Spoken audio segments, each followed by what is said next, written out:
Erik Prince is a businessman, philanthropist, former US Navy SEAL, and he's best known for founding the government service and security company Blackwater USA. He served as its CEO until 2009 and later as its chairman until Blackwater Worldwide was sold in 2010. He now runs a private equity firm while raising his seven children. Good heavens. I didn't know he had 7 children. You see, I should read my notes before we start the show. Like me, he's a Catholic. And between my wife and I, we have 12 now. So wow. we have a Brady Bunch dozen. Perhaps this explains the question I'm going to ask you at the end of the interview, which you've seen before, which you said gave you a belly laugh. You see, now I'm starting to get it. Like me, that was Erik Prince, by the way, ladies and gents. Like me, he's a Catholic, probably a better one than I am. It gives me great pleasure to welcome you, Mr. Prince, to the Milo show. Thank you for your service, and thanks for joining me this evening. Thanks for having me. So I've got 2 things that I want to talk to you about, and then we'll wander off into fun areas in the second half of the show. The first thing is, after Orlando happened, I went down there, I gave a speech about radical Islam and the threats that it represents to the Western way of life, the modern democratic Western liberal capitalism. Of course, the left doesn't listen to these things.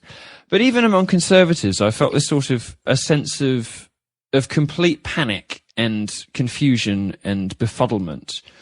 And you're the only person really that I think I've heard in the last 6 months to clarify very clearly, crisply, and completely a sort of simple plan, like how we do it, how we beat ISIS, how we defeat radical Islam in the Middle East. Now, you've spoken a little bit about this on a Breitbart radio show before with our executive chairman, Steve Bannon. But for my audience, could you perhaps sketch out this 3-point plan? Sure. ISIS, Daesh, claims legitimacy because they have a caliphate. They believe creating an earthly kingdom that they dominate and expand to control the rest of the civilized world. So to destroy that first, you have to take away that caliphate from them. That means no land that they govern, nothing that they control. And to do that, you need to crush their conventional combat capability. So whether you do that with a massive U.S. conventional force, whether you do that with NATO, not going to happen. Not going to happen with a U.S. It's not going to happen with a big U.S. conventional force. Okay, neither presidential candidate. Hopefully, it's Trump. Neither one's going to have the real political will to do that, nor do they need to. NATO's certainly not going to do it. The neighbors, okay, the Arab neighbors in those countries really lack the wherewithal to do that. And so, I would recommend a hybrid approach, almost like what the CIA did to the Taliban and Al Qaeda in Afghanistan after 9/11. A few agency operatives, some hired forces, some local forces with a blend of combat support, air support from the U.S., and they very quickly crushed the Taliban. The same thing could be done to any conventional pockets against ISIS. Second, the money. Taking away their conventional or their land that they hold, this caliphate of Western Iraq and Syria, takes away a lot of their money.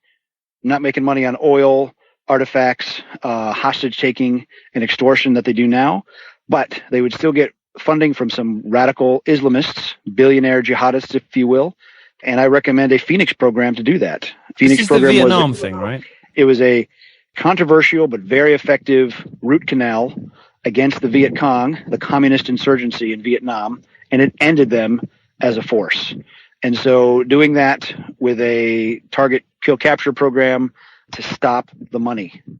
And 3, just spell out what that is. Sorry, before you go on to your third one, just spell out what that would mean exactly. Because I understand the principle, but what would you do? Who would be taken out in that plan? Well, I don't have a list for you now, but but of course Santa's got a list, and he's checking it twice. Who's been naughty and who's been nice? It's obvious. The guys that keep funding radical causes, that keep sending weapons to the hardcore al-Nusra, al-Qaeda, and Daesh forces in the Middle East, it's got to stop. And if some of those wealthy donors went missing, the rest of them would get a message. But we've never, as civilized society, has never taken a hard line against that. And so that would be kill or capture for them. Mm-hmm. And third is beating them back in the cyber world. And of course, this is how they recruit the lone wolf gunmen to recruit, mentally ill and truly crazy people that think they can atone for their problems in life by doing some great act of atrocity. So to do that, you take down their servers, you target where their messaging is coming from, and you refute it every step of the way. I am not an IT expert. I actually have that plan coming together in the next few weeks, meeting with my friends from the business that are. put it this way, the plan will be fully baked by the time the next administration comes on board. Because I don't think this administration has proven any will or real stomach to end this. And I, as a citizen of Western civilization, am sick and tired of waking up, it seems, every other day and hearing about someone else that's been slaughtered pointlessly by some evil jihadist. Like this poor woman, I think a tourist in London, gets murdered by a Somali because this was his day to wake up in jihadi. Yes. Enough of that. Well, it seems to be happening with increasing frequency in Europe, and there's not very much reason to suppose that things like Orlando won't keep happening and won't start happening more often in America too. America doesn't seem to have learned its lesson from 9/11. Sure. Well, just this week, there was a Washington, D.C. Metro cop who was arrested after long surveillance and charged with trying to provide material support to the Islamic State. So even a American law enforcement officer was turned. You mentioned a moment ago that you hoped it would be Trump. Talk to us a little bit about your opinion of the Republican candidate. I mean, I'm guessing that you are, broadly speaking, a fan, and I'm guessing that you think Hillary would be a disaster, but I don't want to put words in your mouth. Give us your opinion on Donald Trump. I like the fact that Donald Trump has been in the private sector. I like that he's had to make a payroll. I like that he's had to do projects. I even like that some of his projects have gone bankrupt, because people that do things and build things and try things sometimes fail at doing it. Mm-hmm. And that's the strength of the American capitalist system. He sat across the table and fired people that didn't perform in his business. And I'm not talking about the TV show. I'm talking about when hundreds of millions of dollars are on the line. And we the TV show have not had a lead. Sure. But we haven't had a politician that's run a big private organization that they built themselves. And because we basically have a U.S. government that is really broken and it needs a massive shaking. It is the establishment rigged, cozy system inside the Beltway is not America. I live in Loudoun County, and the counties surrounding Washington, D.C. have the highest per capita income in the country. Not because they create wealth, it's because they suck wealth from the rest of the country. And that system needs to be shaken up. And one of the reasons that establishment politicians from both sides of the aisle hate Trump so much is because they know he would shake up that system. So for whether you're a Bernie supporter and you're upset by the cost of college, that's because government subsidizes so much that the schools drive it up and they limit the supply of universities that can get accredited. There are so many simple reforms that have to be done to keep America moving forward, really to make it great again. We've kind of turned our back on the fact that hard work, sacrifice, risk-taking, innovation is what made America great. Washington did not make America great. I think that's a message that's going to resonate with huge numbers of voters, not just on the political right, by the way. So let's talk a little bit about what's going wrong with the military in America. I just want to start by asking you, you spoke on Breitbart Radio recently about General John Allen, and you called him, you said he was indicative of the perfect Beltway general paradigm. What is a Beltway general? And how does the Pentagon regain some semblance of good working order when so many of these generals seem to be slotting into what you call the Beltway general paradigm? Well, I'll put it in terms of even of a business or of overhead. In World War II, the United States had about 14 million men and women, mostly men, under arms. Okay. And we have the same amount of flag officers now that we did then. And this is an era where we have 1.5 to 2 million men and women under arms with the same amount of generals. So you have a very, very bloated overhead structure. And everything becomes a bureaucracy. Everything becomes a political decision. And we have very few warrior leaders anymore. That's what I'm talking about, a political general. It's just the go along to get along, and no one makes any waves. And the real warriors kind of get weeded out and get sick of the process. And they retire probably as an 05, a lieutenant colonel, or as a colonel. And they never bother to stick around to try to get their general officer, admiral ticket, because it's just too political for them. And you know, when you look at the generals that won World War II in America, General Patton, he was a junior officer running the tank school, as was Eisenhower. We had all the generals that were in charge when World War II started were quickly retired or fired, and the warriors were brought in. We've never gone through that transformation in America, and we have a very bloated headshed. There's 12 generals right now in Iraq, leading only 5,000 people. That is an insane number. There should at most be one there, probably not even any. That's interesting, because I suppose with all these people, they've got to find something to do all day. And do you think that's part of the reason why the military seems to be, and this is always a surprise to people until they read, columns about women in the military or transgender people in the military or whatever. The military seems like it's not immune from the spread of political correctness. And we see symptoms of this every day, this sort of creeping idea that, we have to start gerrymandering standards to make sure that, every minority group and every sort of, both genders can serve, even if they're not really physically capable. What does that do for morale and soldiers, sort of soldiers with boots on the ground? And is it this sort of, top heavy structure of the military that's responsible for that? Just people finding things to complain about. Is that what's going on?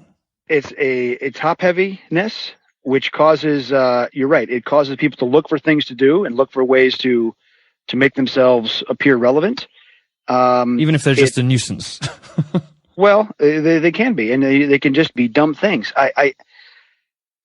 When you have that many people standing around looking for something to do, just like if you build a big office building for a corporation, they tend to always find a way to fill it with overhead, even if they don't really need it.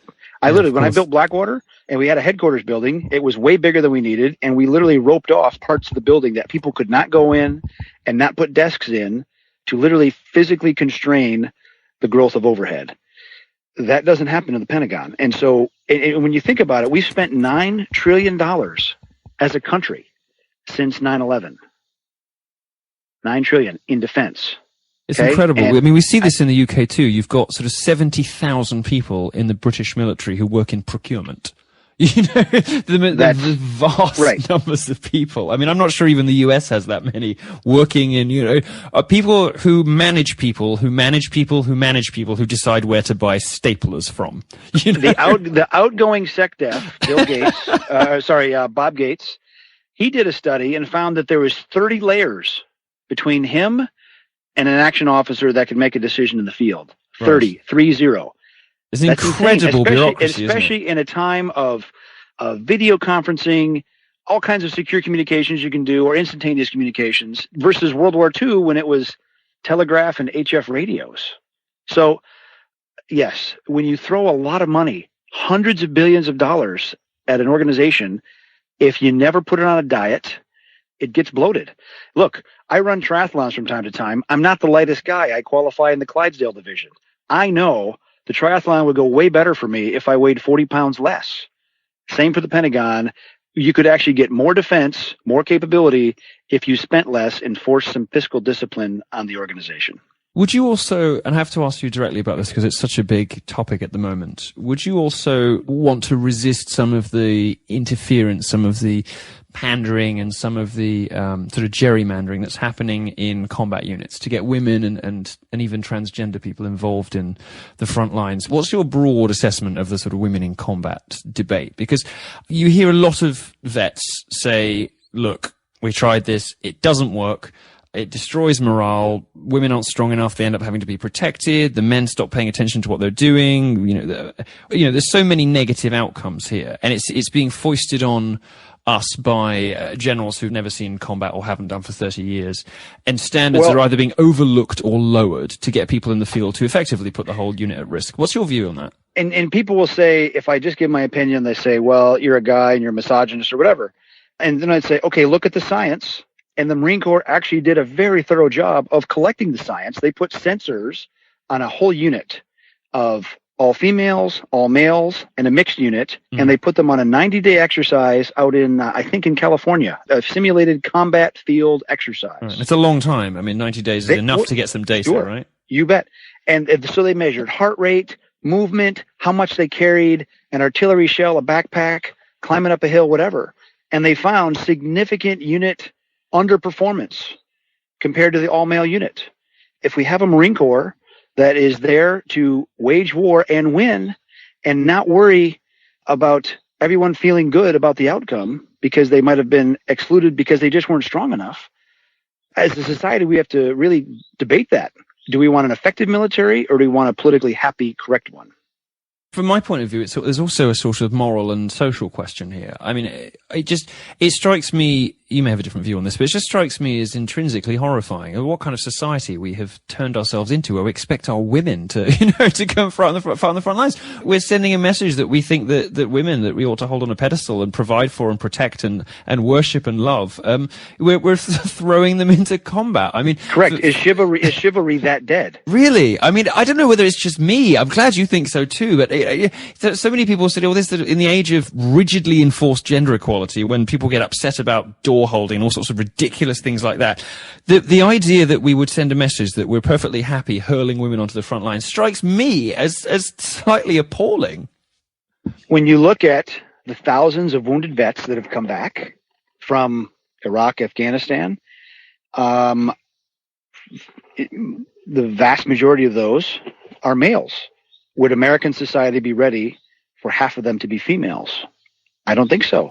No, and of course women suffer more. And this very false idea that wars are sterile, that it's a predator drone watching through a TV screen or watching the video clips on your evening news, it's not like that. Yeah. Okay? And a full-on conventional war is an enormous amount of killing and suffering and danger.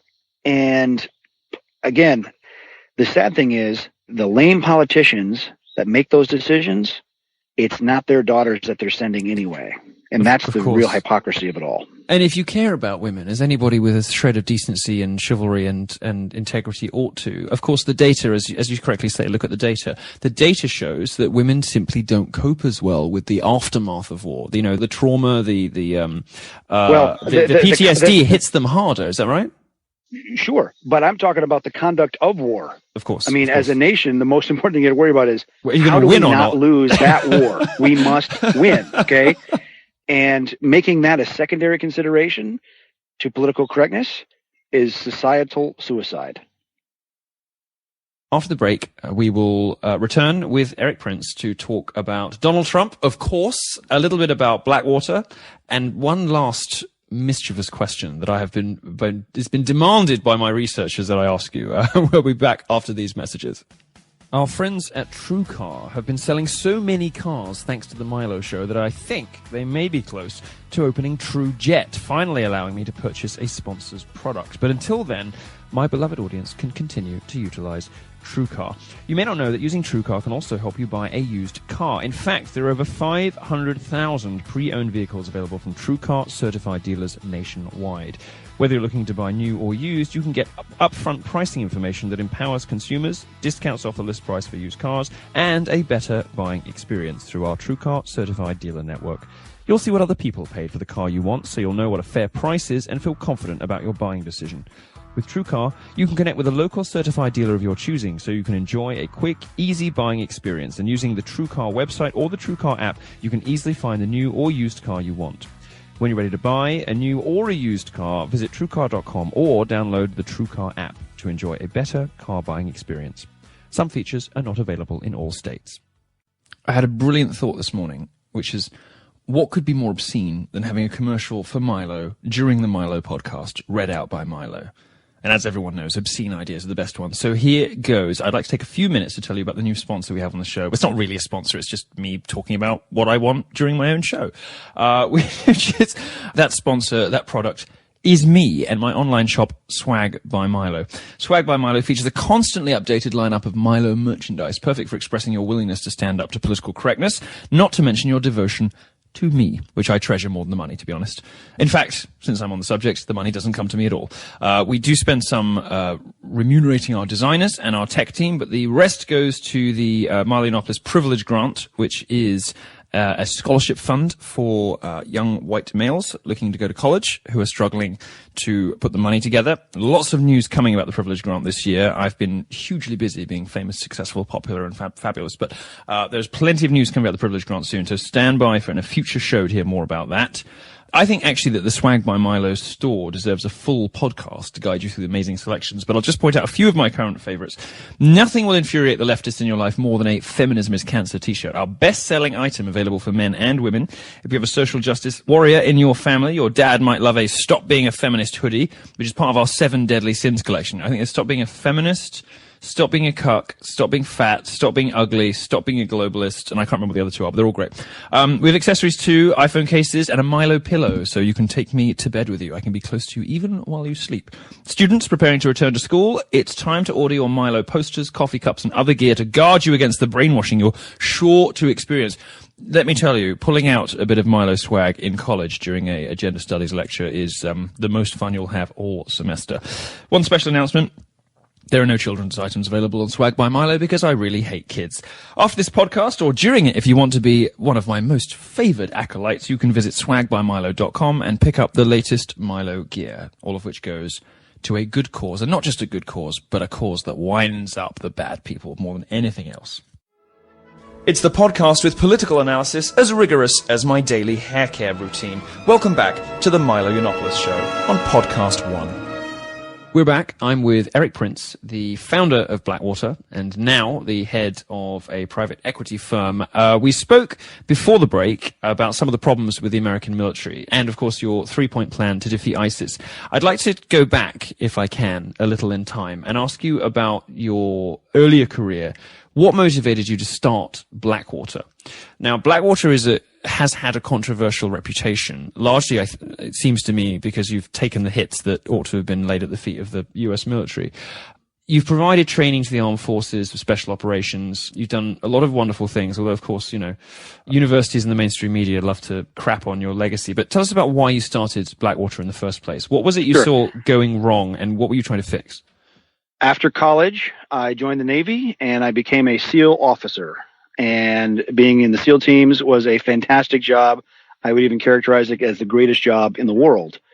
Unfortunately, in my career, my father died suddenly, and my wife got sick with cancer at age 29. And so I got out of the SEAL teams to tend to those situations. My father had started a large business, and my wife certainly needed help at home. And I started Blackwater as a way to stay connected to the SEAL teams. The U.S. Special Operations Units had been using small private facilities really since the 1970s for practicing and learning firearms and hand-to-hand kind of skills. And so I built it. I knew nothing about defense contracting. And, we just kept saying yes to our customers. And we built a big mock-up of a high school after the Columbine shootout. And we trained tens of thousands of police officers to do a better job of solving those active shooter kind of problems. And then the Navy came to us after the USS Cole was blown up in Yemen. A suicide boat driver killed 17 sailors that day and almost sank a $1 billion vessel.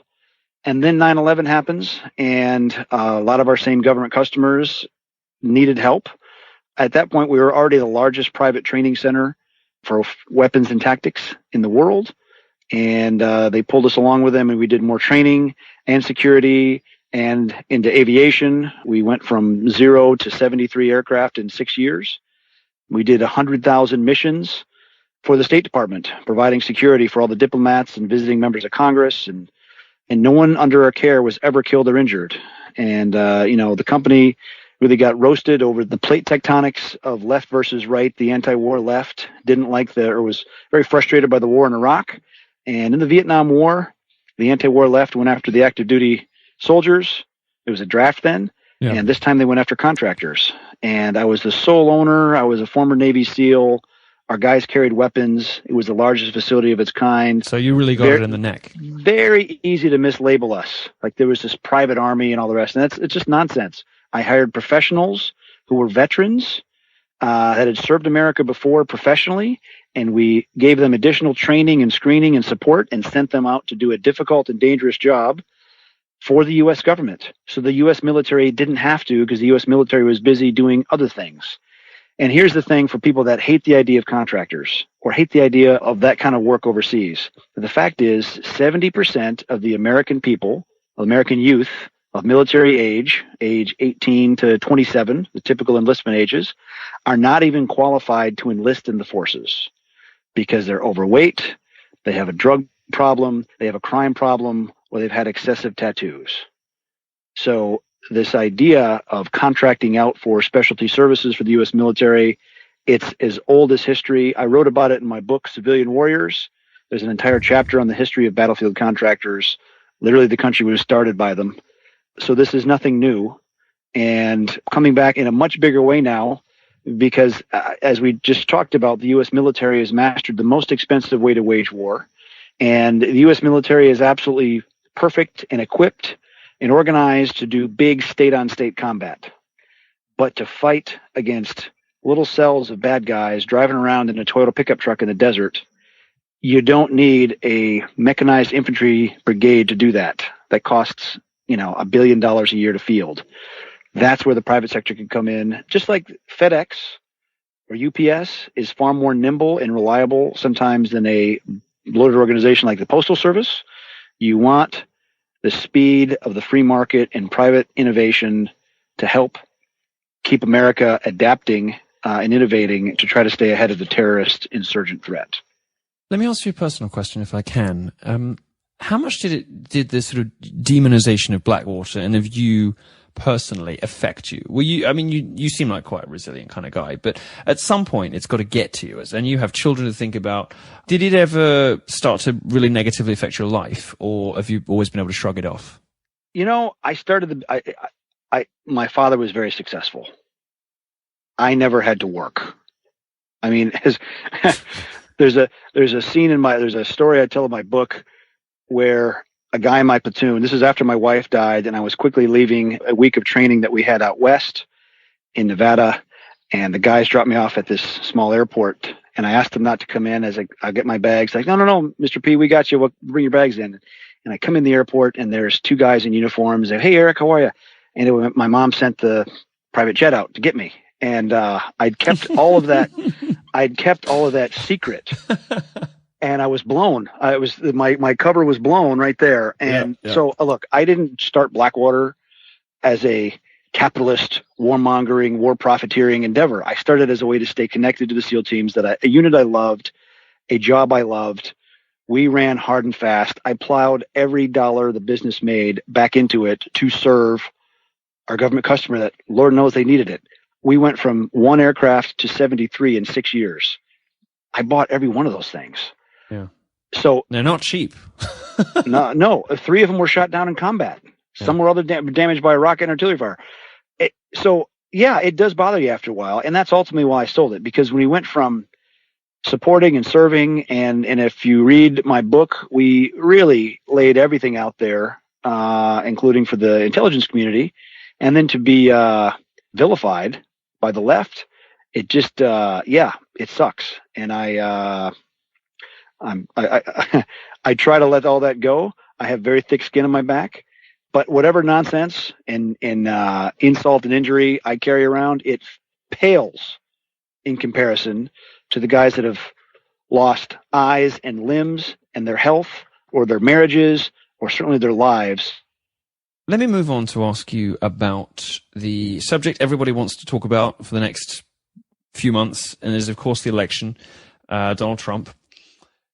What have you seen from him that suggests that he's going to be a better president? Let's say, you were talking a moment ago about, the veterans who have suffered enormously. They're being completely betrayed, it seems, by the branch of government that's supposed to be looking after them.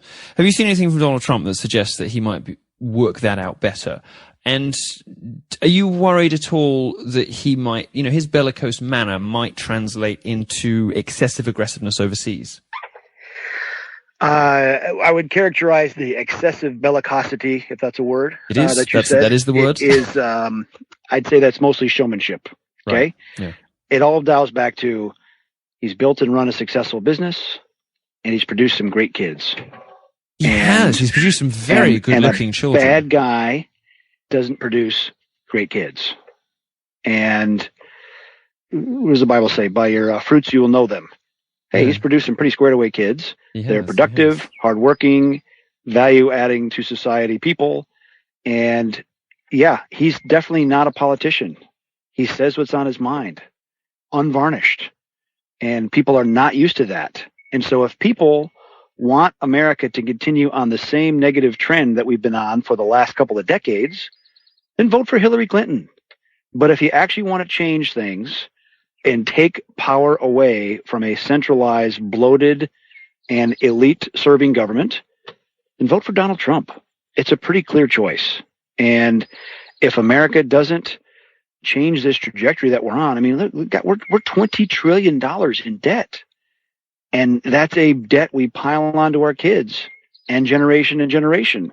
And, for me, a businessman, an entrepreneur, what a horrifying fact I learned 2 weeks ago is that the rate of business closure now exceeds the rate of business formation. And that's people very say, shocking for a company, that is for a country like America. Terrible. That is a frightening statistic. Yeah. What that means is all this regulation, all the, in a lot of cases, feel good or politically connectedness rules that get passed, an average of 80,000 new pages of regulations per year, pile on and pile on and pile on. And the poor guy who's got a great idea and he's saved $2,000 from his, hourly wage, and he's got a great idea and he's trying to start it in his garage, he can't start that business anymore. Yeah. Because of all the regulation, all the lawyers, all the connectedness he needs. And that wrecks America. That wrecks the American dream. And so someone who collects as much money as Hillary Clinton does from special interests, from banks, from Wall Street, they are not going to undo those regulations. They're connected. They don't need to declutter. America will start to look more like an Egypt or another bloated superstate with a permanent class of poor people that can never get on the bottom rung of the ladder, and that is unacceptable. That is un-American. I think plenty of listeners of this show are going to be cheering at home after that. So let me ask you two things before we wrap up. One, you mentioned Trump raising some wonderful kids, and he certainly has. I've got a theory, by the way. I mean, they're all so beautiful, aren't they? I mean, I've got a theory he must have the ugly ones like stashed in the basement of Trump Tower or something, because nobody has an unbroken run of hot kids like that. I mean, there must be an explanation. What would be give me some parenting tips? You're obviously a family-oriented guy. Listeners may be able to hear the birds in the background. That's because is it your family home? You have a farm. You've been out shooting with your kids. You're obviously a very family-oriented guy. Tell me some of your... Look, Milo, I try hard, but I would say my kids have also suffered by as much as I've worked and been away. And that's the, those are the burdens we bear. I was taught to work hard by my father, and I've tried to follow his lead in that who's too much is given, much is expected. And I don't expect to meet my maker someday tanned, rested, and ready. I hope to be, bruised, dirty, tired, and certainly sweaty. Well, this brings me neatly on to my last question. About tan and sweaty and bruised and all sorts of other aesthetics that a burgeoning Erik Prince fan club would no doubt appreciate. Did you know? I've got to ask you. I did warn you, but I've got to ask you.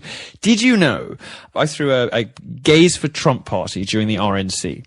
And I had a conversation with a couple of people there, and a couple of people that I said I was going to interview and all the rest of it. Did you know that you have quite the gay fan base? Do you have any idea why that might be? I have no idea what that might be.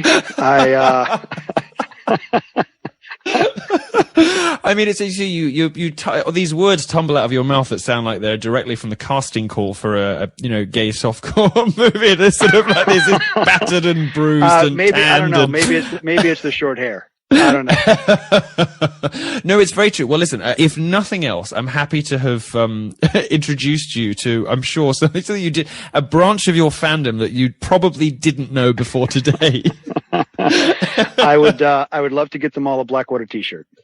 Well, I'm sure. Well, there's a certain sort of chic about it. I've been thinking with some friends recently that we should do a sort of high fashion shoot, basically in sort of Blackwater-esque gear with Trump militia on flags and and then no Trump militia.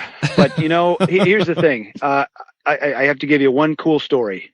Do it. About training and readiness. I talked to a friend of mine, a former agency officer, who's doing some teaching for crisis intervention for police, and he visited San Bernardino Police Department, of course, the terrible shooting that occurred there last fall. Yeah. And the guys that stopped that fight were two Fallujah veteran Marines. Okay. A female officer had been watching for the vehicle of the two terrorists. She called it in rightly. The terrorists opened fire on her, put a very accurate pattern of bullets into the windshield of her car. Fortunately, she was smart enough to duck down below the dashboard and use the cover of the car to protect herself. But the Fallujah Marines used their training and their experience, and they were probably gun owners themselves and shot on their own time. And they basically laid an L-shaped ambush for those terrorists, and they ended it in 5 seconds. Incredible. God bless them.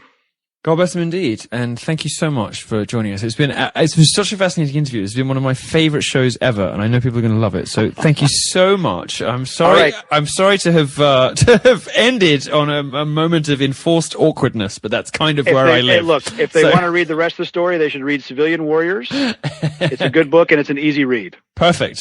Go and buy Mr. Prince's book, and thank you so much for joining us. Thanks, Milo. Take care. Cheers.